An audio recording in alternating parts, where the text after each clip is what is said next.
What is going on? Ladies and gentlemen, BizzyDad here. You there checking out the latest deck build video. And you know how I kick these off by now. We're going to say hello to our newest subscribers this past week. Roll these guys in at the bottom. They are now on board. They are on Team Bizzy. Thank you guys so much for subscribing. And the sub count just gets higher and higher. We have broken 100 subs, which is just crazy. I was away for the weekend, so wasn't able to film or check much stuff out. But just while I was gone, more subs and more subs, and we are over 100. So another number crossed, and we are slowly approaching the next milestone, which would be 150, and who knows what else. So we'll just keep the roll going. And thanks to everybody for checking out the videos and subscribing and commenting. I know I say it all the time, but I want to make sure I stress it each video to let you guys know I do appreciate it. So let's get into this. First of all, it is Cthulhu week officially, because I just said it was. And everyone knows I love Cthulhus. They are my favorite race in the game. And I'm going to try to get 2 deck profiles up this week, one for each type of format. For those of you who don't know, now that Curse of the Frozen Casket came out, the Grimm cluster cards have been phased out of tournament play, and you can't use those anymore in the one format, which is called New Frontiers. You can only use Alice Cluster and Lapis Cluster. But the Wanderer format is something where you can use all cards. All cards are able to be used there, except the ones that are banned, and then there's a ban list like Reflect. Other cards are banned for Wanderer too, but we're not going to get into that. This is a Wanderer format deck, meaning we are using Grimm cluster cards in this deck, and it is very Cthulhu based. Heavy Cthulhu's incarnation in this deck, the old school Cthulhu style, which to me is just really fun. And really frustrating for your opponents. So let's get into it. This is the profile for the deck I call Nyabolical.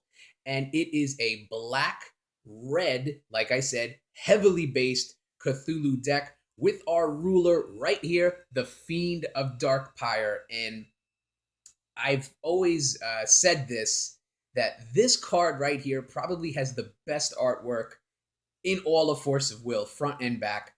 So why don't we just jump into it and have some fun. So here's our ruler, the Fiend of Dark Pyre, just looking amazing. No front-facing ability. She's just there staring at you and waiting for you to make a move so she can blast you. With a judgment of 0. You don't have to pay anything to flip her over, but there is a condition. You play this ability only if you put a Cthulhu into your field this turn. So just a little bit of a condition. You can't judge, you can't flip over unless you put a Cthulhu into the field. But that's not a problem because we have so many Cthulhus in this deck that won't be a problem at all. So we will pay our 0 because we put a Cthulhu into the field, and she flips over into Nyarlathotep, the Faceless God. And we're going to see that the theme of this deck is Naya, and Nyarlathotep, I call her Naya for short. Her name is pretty tough to pronounce. But here is Nyarlathotep, the Faceless God. Again, just amazing artwork. When she enters, your opponent banishes a non-Cthulhu Resonator. So that's great. You can time it to make sure that your opponent has a Resonator that they can get rid of, first of all, when you flip her over, and they have to banish one. And continuously, this card's attack is equal to the total attack of Cthulhu Resonators you control. So she sucks up all the total attack of all your Cthulhus on the field. So it gives you a little bit of strategy when you play her. Obviously, you don't want to flip her over with no Cthulhus on the field because her attack will be 0. She does have 1,200 defense, which is really good. She could take a hit or two. But she really is driven on all the Cthulhus on the field. And the Faceless God, she has no face. The tentacles and everything is spread out all over the place. And she is basically just all Cthulhus, which I love. I just really like that mechanic and just how she takes on everybody. So we definitely have support cards to help her out and really make her impossible to deal with. And we will get into that once we get to our cards. But first, let's get into our stone base. And it is a black-red. So we're going to use the magic stone of Scorched Bales, which is our red-black dual stone. Gives us access to both. And I'm showing off just a little bit because in the Frozen Casket set, I was able to get a full play set of the Scorched Bales dual stones. I did not get 4 of anything else. There were even a couple I didn't get any of. But I did manage to get 4 of these, which is good because I do like black-red. So I am just kind of throwing these out there to show them off. We're also going to just run 3 basic fire stones and 3 basic darkness stones. And it's usually a common theme in my decks where I combine 2 colors. I'll use the dual stones and then just use the mono stones of each. That gives us 7 cards. That gives 7 cards for red and 7 cards for black. So it's pretty consistent, and it's going to make sure we have what we need and not get card trapped or stone trapped. We don't like that at all. So let's go into Resonators, and another staple in decks with red, decks like this with Cthulhu is 4 copies of Rukh Egg. It's 1 red to play, 0 attack, 200 defense. The card cannot attack because it's just an egg. And whenever this card goes into the graveyard, you get to search your deck for a fire resonator. And because we're using the old Cthulhu style with incarnating, we're going to be sending our resonators to the graveyard a lot. And here's a perfect resonator to send in there because it automatically replaces itself once it goes in there. So not much else needs to be said about Rukh Egg. That's pretty standard. Everybody uses it. 3 copies of Creature from Chaos. Here is a new Cthulhu from Frozen Casket, and it is 1 dark to play, 200 attack and defense. And when this card deals damage to a J Resonator, destroy that J Resonator. So incredibly strong. This guy takes out anybody he deals damage to. It does not matter what their defense is. If he deals damage to somebody, they're gone. And that includes J Rulers. So he's a deterrent when he's on the field. If your opponent does not have flying or a way to get around him, they're going to be nervous to attack because if you block with him, you deal damage to their J Resonator, and they have to be destroyed. So people will keep an eye on him. Get it? They will keep an eye on him when he's out on the field, and maybe not attack. Maybe you could deter them for a turn or 2 while this guy is out on the field. Good card to have, and also just to incarnate as well. Whoa. I'm going to come out of my sleeve. I got 3 copies of the King in Yellow. This is a 2-drop Cthulhu, 1 dark and 1 other to play, 400 attack and defense. And when this card is put into a graveyard from your field, search your main deck for a card named King in Yellow, reveal it, and put it into your hand. Then shuffle your main deck. So another card that replaces itself automatically. As soon as King in Yellow dies and goes to the graveyard, you get to search your deck for another King in Yellow and put it in your hand. And I would usually run 4 of these because of the fact it just goes and gets another one. So it's just an instant replacement. But we have a lot of Resonators in this deck, and we also are considering the sideboard as well. So 3 copies of King in Yellow work pretty well. He does his job. He gets out there. He gets incarnated, or he'll block, and then he gets replaced. And also, he's a Cthulhu, which is going to help Nyarlathotep when she gets out into the field. One of my favorite Grimm cards, and we can only use this in Wanderer format, is 4 copies of Mozart, a 2-drop composer. So we're hearing the symphony right now. 1 dark and 1 other to play. 200 attack and defense. We're not worried about that. When this card is put into a graveyard from your field, your opponent banishes a Resonator. So we are Resonator heavy in this deck, but we are also using Resonators that help us control. And Mozart is one of those, because once Mozart hits the graveyard, your opponent has to banish a Resonator. And it doesn't matter if they have any protection spells or any additions or cards that say they can't be targeted. We don't care. They have to banish it. And if that's the only one on the field, then it has to go. So Mozart is great because once she dies, your opponent's going to get rid of one.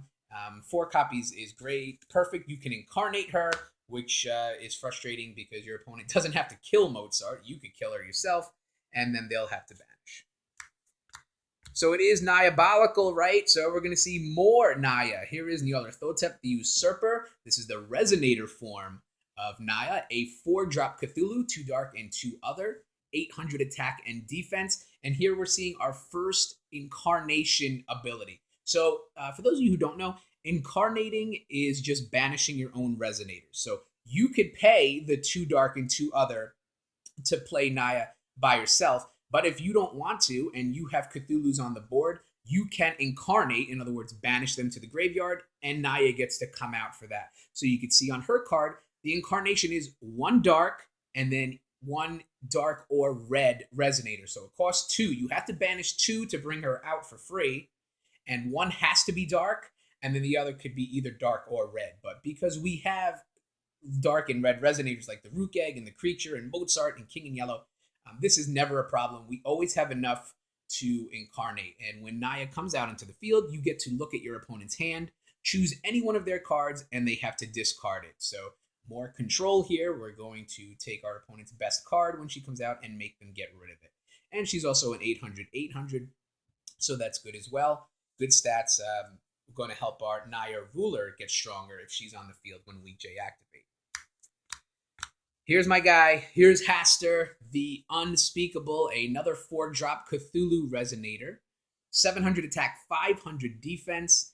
And again, he incarnates for 2 as well, but they could be either color red or black. So 1 red, 1 black, 2 reds, 2 blacks, it doesn't matter. We have to get rid of 2 to bring him out for free. And when he comes into your field, you destroy target resonator with no addition. So he's just an instant kill when he comes in.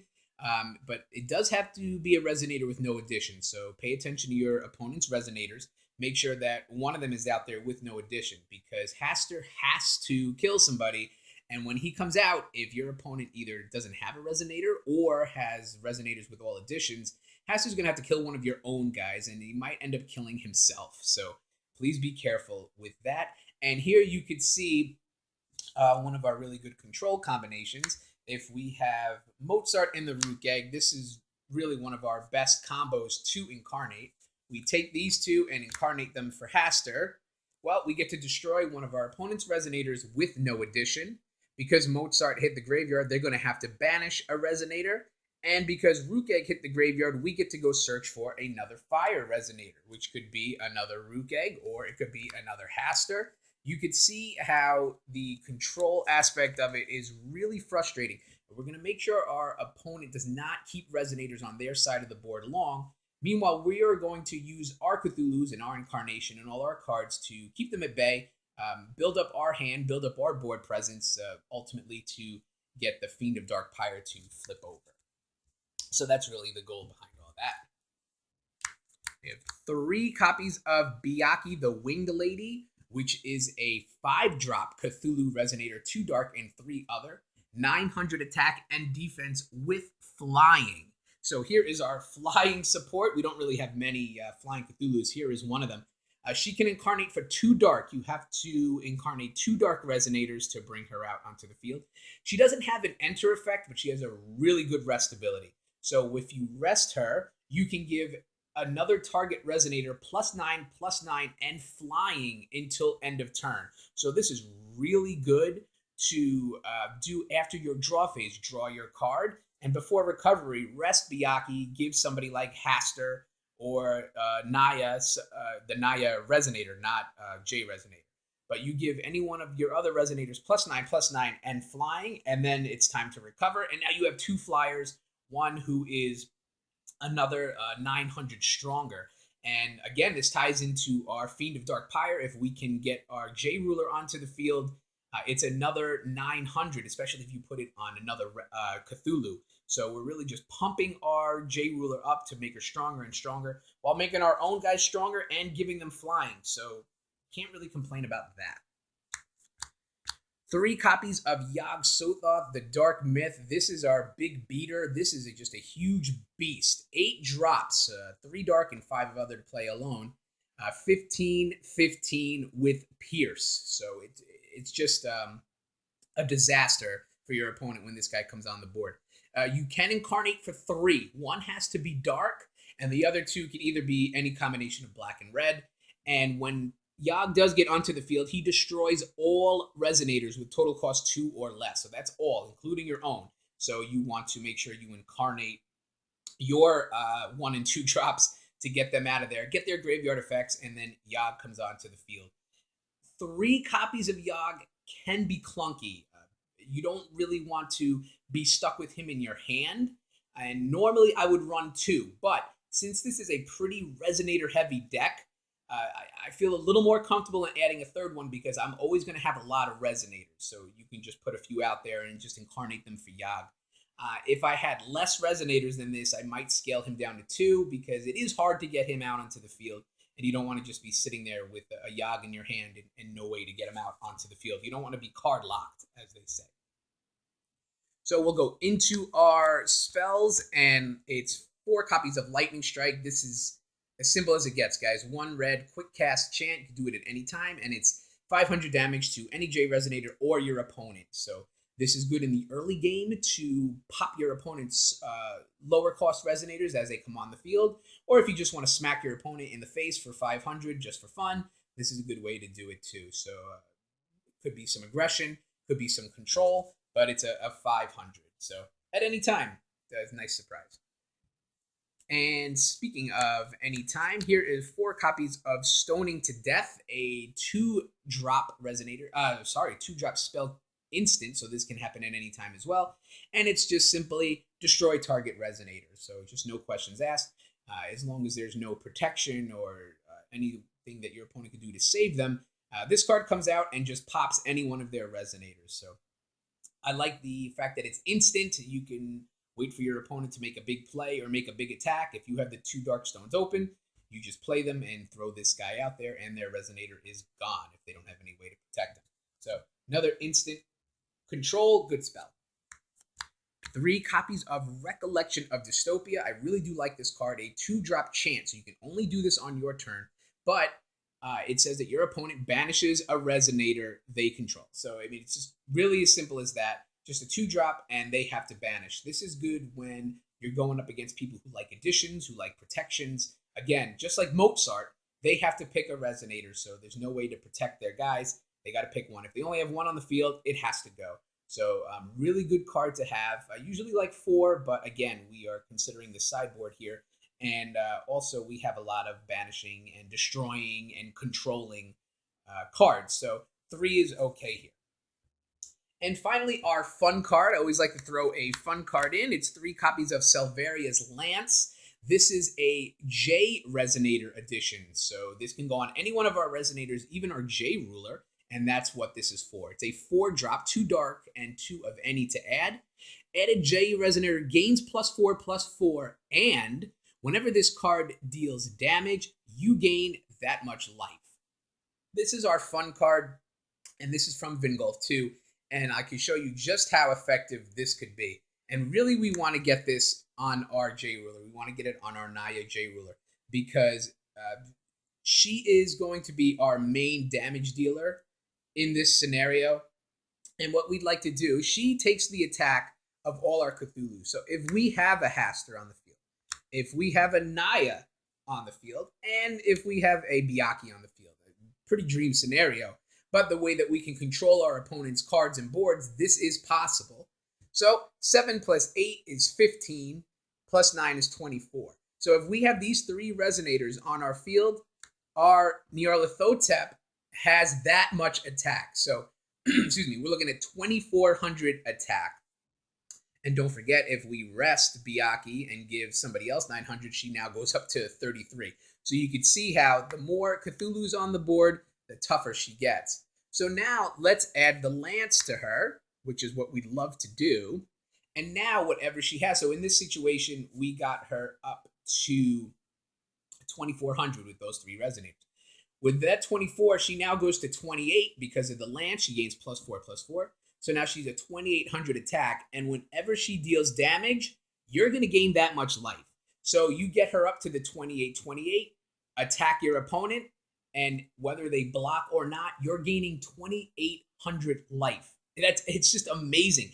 And the stronger you can get Nyarlathotep, the more Cthulhu's you can get on the field, the more buffs, the stronger she's going to get. I mean, if you get Yogg out there, that's 1,500 right there to her attack, plus the 4, plus she's gaining life every time she swings. So you can potentially get her up to 2,000, 2,500, 3,000 attack, and whenever she's swinging, you're gaining that much life. It's really just an amazing card, and your opponents are probably not going to expect it. Not a lot of Vingolf 2 cards are played, so when that does come out, it can be an issue. So we're going to go into our sideboard, and a very unique sideboard because we sideboard a ruler. We sideboard Lunya, the Wolf Girl, who is a red ruler, and we really want her for a couple of reasons. First, she has that great ability that whenever one of your Resonators attacks, it deals 100 damage to a target Resonator, which I love. But when we do use her and flip her over, don't forget the name of this deck is Nyabolical. So here's our third look at Nyarlathotep, the true false legend. And when she comes in, she has a limit counter. The new Cthulhus have limit. She has swiftness 12-8. And when she enters the field, you deal 800 damage to a target Resonator. So she is very strong. And we love the fact that we have all the Nyarlathoteps in here. This is why the deck is called the way it is. So if your opponent, this is good to switch to surprise your opponent. If your opponent wants to go first, they lost the first game, they know you're trying to build it up really quick.